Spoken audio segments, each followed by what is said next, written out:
All right. So today we have a Q&A session.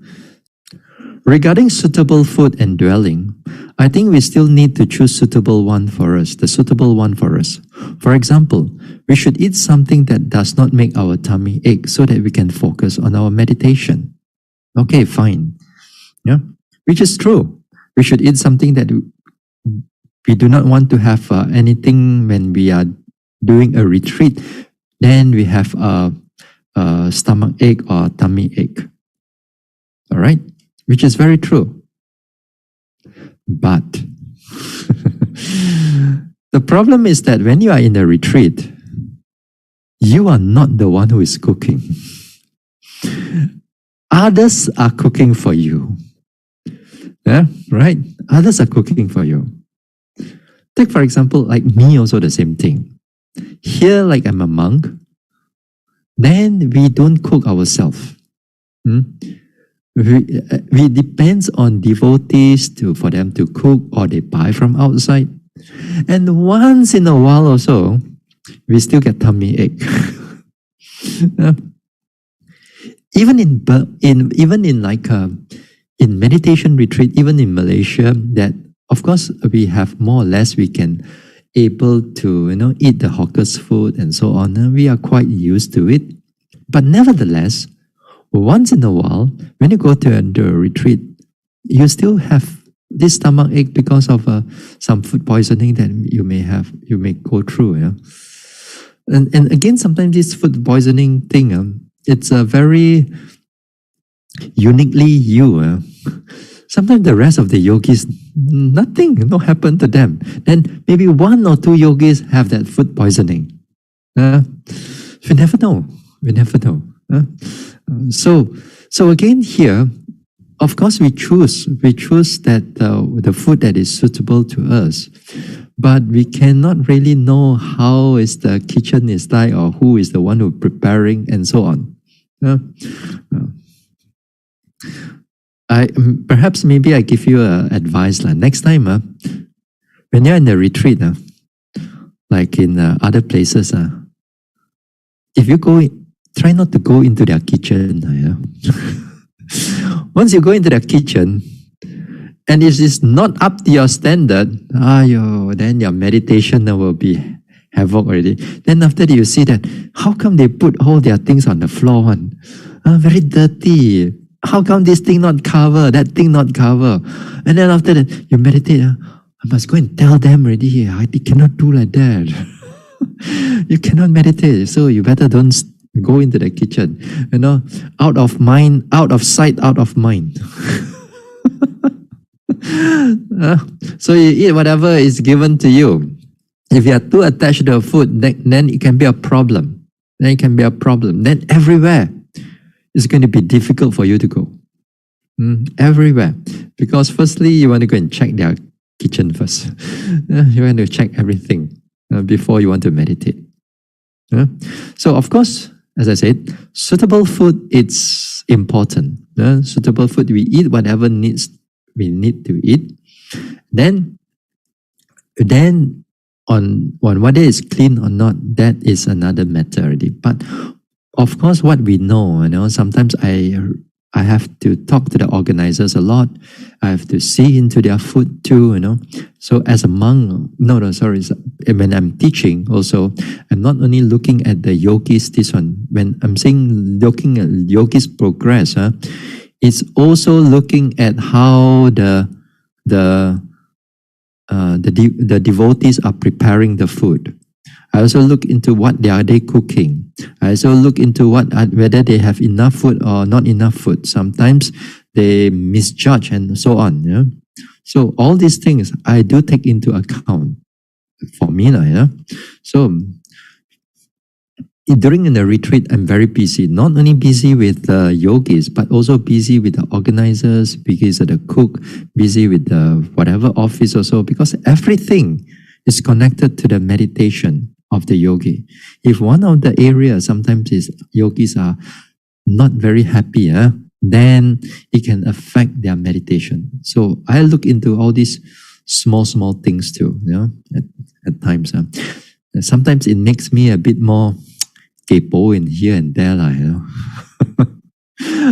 Sometimes organizer may have a little bit friction with me, but this is not no choice, because for me is that meditation is not just in a retreat only. It's whatever that's connected to you too. Whatever the condition that's supporting you for a good meditation, that also we have to look into it. I know that a lot of other teachers they don't care into all these things. You don't progress, legacy already, your problem already. We teach you, you don't progress, but sometimes there are other factors involved that is affecting the yogi's meditation.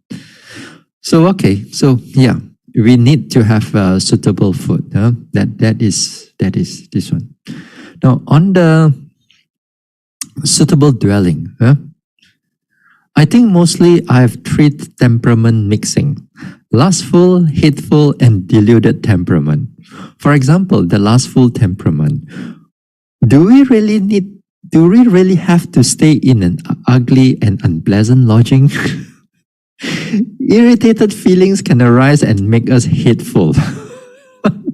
Makes you very moody, actually. Make me very emotional. Okay. Let us look into it. Now, here when we talk about our unwholesome inclination or our unwholesome temperaments, our idiosyncrasy, usually one of it is more stronger than the other two. Now, one of it can be more strong. Usually, it's more stronger than the other two. Doesn't mean that, let's say you have a greed temperament or lustful temperament, doesn't mean you don't have hate or deluded temperament. You still have them, and quite strongly too, But your greed may be a little bit more than the other two. It's still very strong, those things. So all of us have all these temperaments. All of us, whether the wholesome one and the unwholesome one. This is the unwholesome one. The wholesome one, we talk about that on Wednesday. And then here it all mixed all together up, but usually one or two becomes more prominent, on a certain situation. Now, for example, for the lustful temperament, do we really need to stay in an ugly and unpleasant lodging? Okay. Now, first of all, let us take a look into what usually when you go through a retreat here. Mostly in the Mahasi meditation retreat, where there's an organized retreat. When there's an organized retreat, your lodging at night when you stay and you meditate and you place that you sleep, the place that you sleep, you only go inside the room or that particular place that you sleep only for the night only, or maybe for a short while in the afternoon, just for a very short while in the afternoon. Maybe you take a nap, then after that you go to a meditation hall already. So we don't encourage you to stay in your room that much. So even in your room, it's not that beautiful, it's not that nice.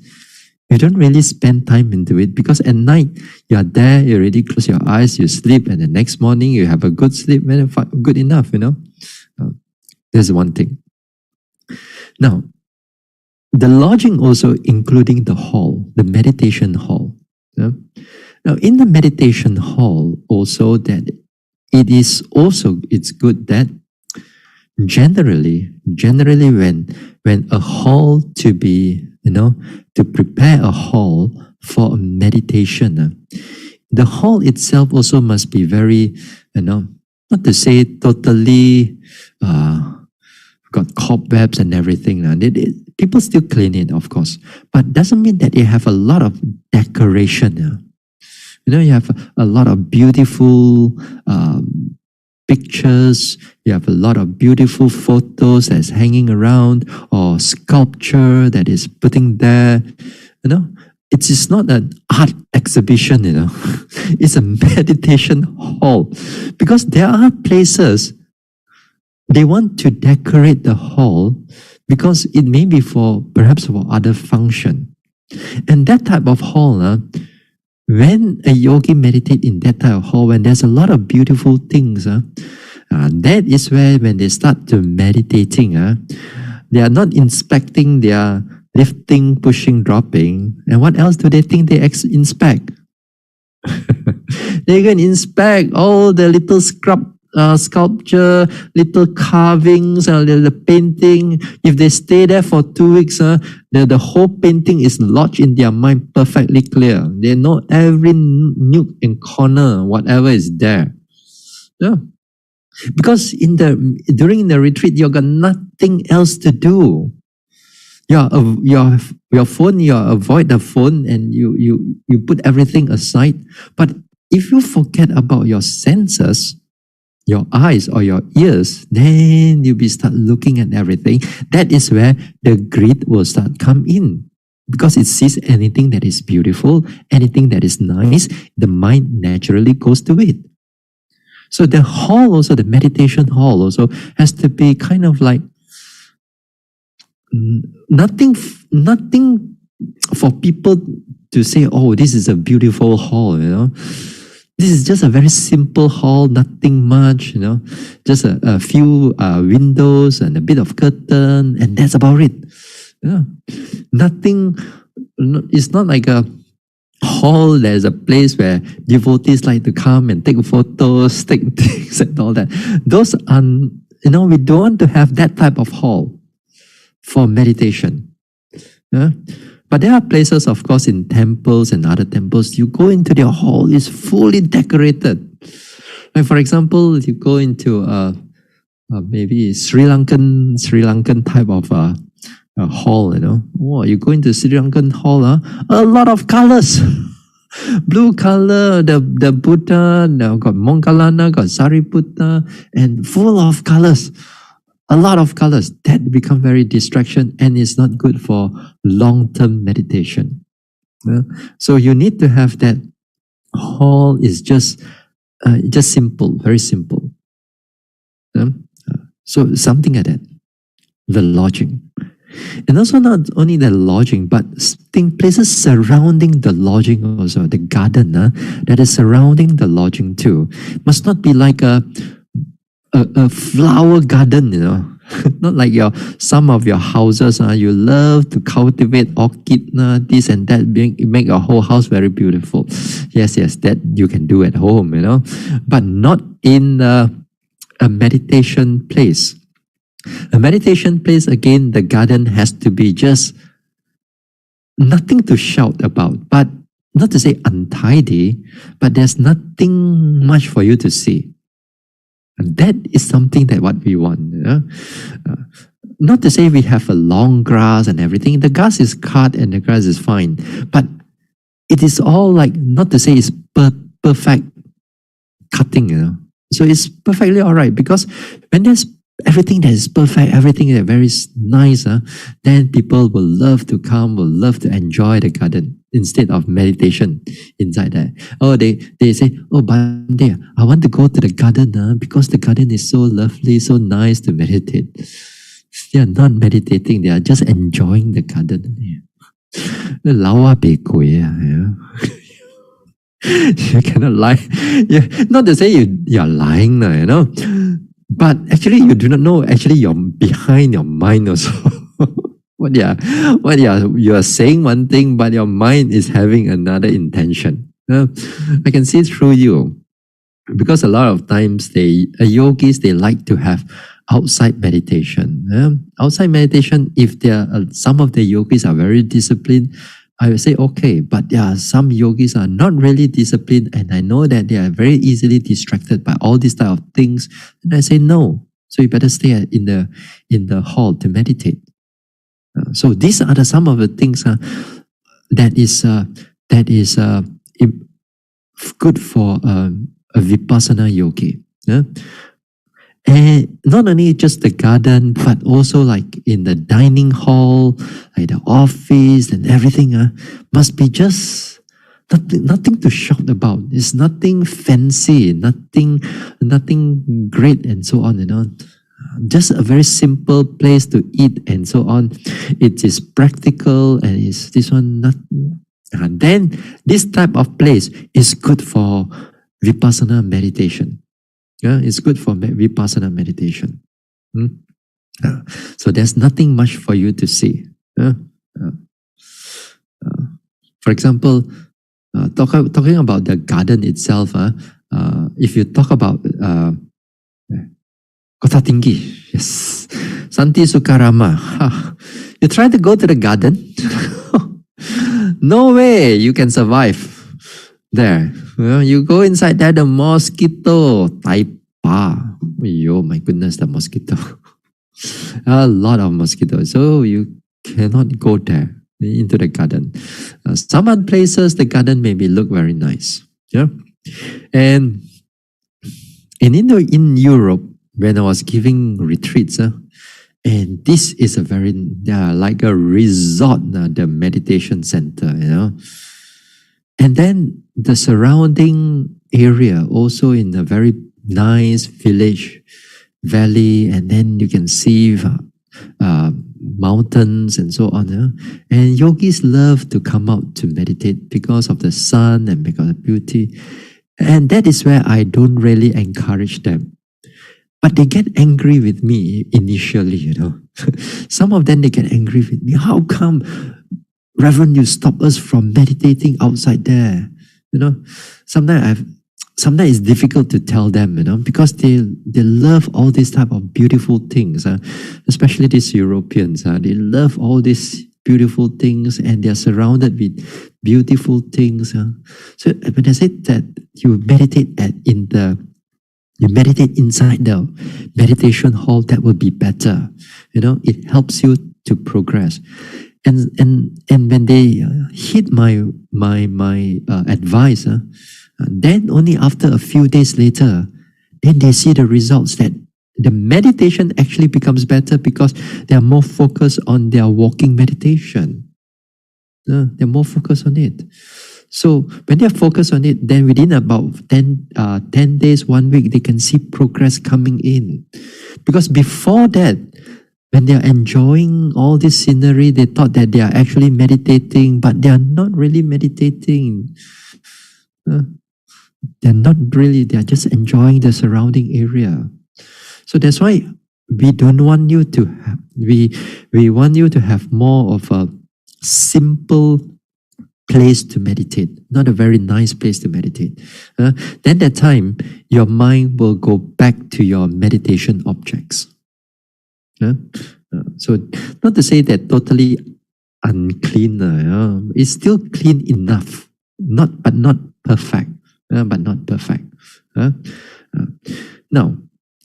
on another level, on another thing is this.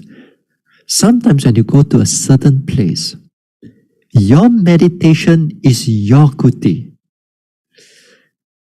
And your walking is your kuti or just outside your kuti. And they give you that you sleep inside your kuti, your toilet is inside your kuti, everything inside your kuti. There's a small little pantry for you too. Then when you're meditating in your own kuti, that kuti also must be in a sense that it is just clean enough, but it's not being decorated until like all kinds of decoration. I've seen yogis regarding their lodging or their kuti. After some time, they meditate already. I see some nuns, actually some nuns. They meditate already. After some time, within a few months down the road already, then their meditation starts to stagnate already. Cannot able to progress and nothing. Then the mind start to look for something to do chui su cho already you got to look for something to do already. And one of the things they do is planting flowers around their kuti.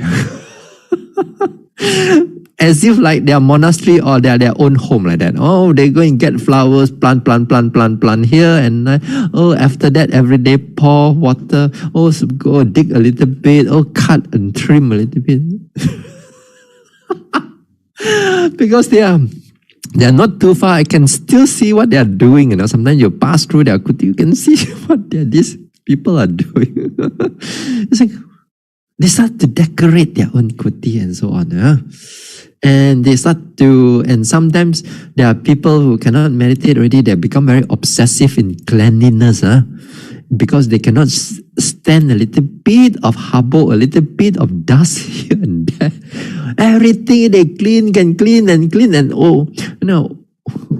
obsessive compulsive disorder is on that side already. They start cleaning everything, clean the window, clean door, clean every handle, clean everything, clean. This is not a COVID season, I mean that time, This is just obsessively cleaning on it. And they clean and clean and clean and clean until they got no energy to meditate. Because why? Get obsessive with all these type of things. Then not only that, sometimes they find a lot of things are just to decorate up their whole meditation, whole kuti. I've seen some monks kuti. You'll be shocked how decorative the whole kuti is. Then they have a whole bed with the 4 pillars, and then they have like a canopy light, and then the pillars also being decorated, and then the whole room is all decorated. Oh, I see. Some places are of course these are very rare cases, but I've seen people like that. Nothing to do already. They cannot meditate, cannot do anything. Their desire arises, and they start to do these type of things. So they thought that these things make them happy, because they don't want to have these irritated feelings, moodiness and so on. They look at their kuti and so on. They get very obsessive with those things. This is where a yogi, when he stays in the place for too long, when they stay in the place for too long, that is where your greed, your tentacles, your roots are starting coming out everywhere. This is what is happening. So to a monk, usually for monks also, we should not stay one place for too long also. Stay one place for too long, just like me, staying in peace house a bit longer. Then we need this, we need that, we need everything. When we are on the move, we don't need so much of things. Few things. Then when you stay for too long also, I start to become very grumpy with the devotees also. Sometimes. What to do? This is the nature when you stay at the place for too long. So that's why for the lodging part, not to say it's totally ugly, but this is what I'm saying. The ugly and unpleasant in a way that it is good for those people who are very strong in their greed and so on. But for most of us, we just need, not to say beautiful, and it just need us, not to say it's eye-catching, but just enough for meditation, enough for the function of your meditation, not for you to look at it, nothing for you to inspect and so on. Then that will be good enough for your meditation.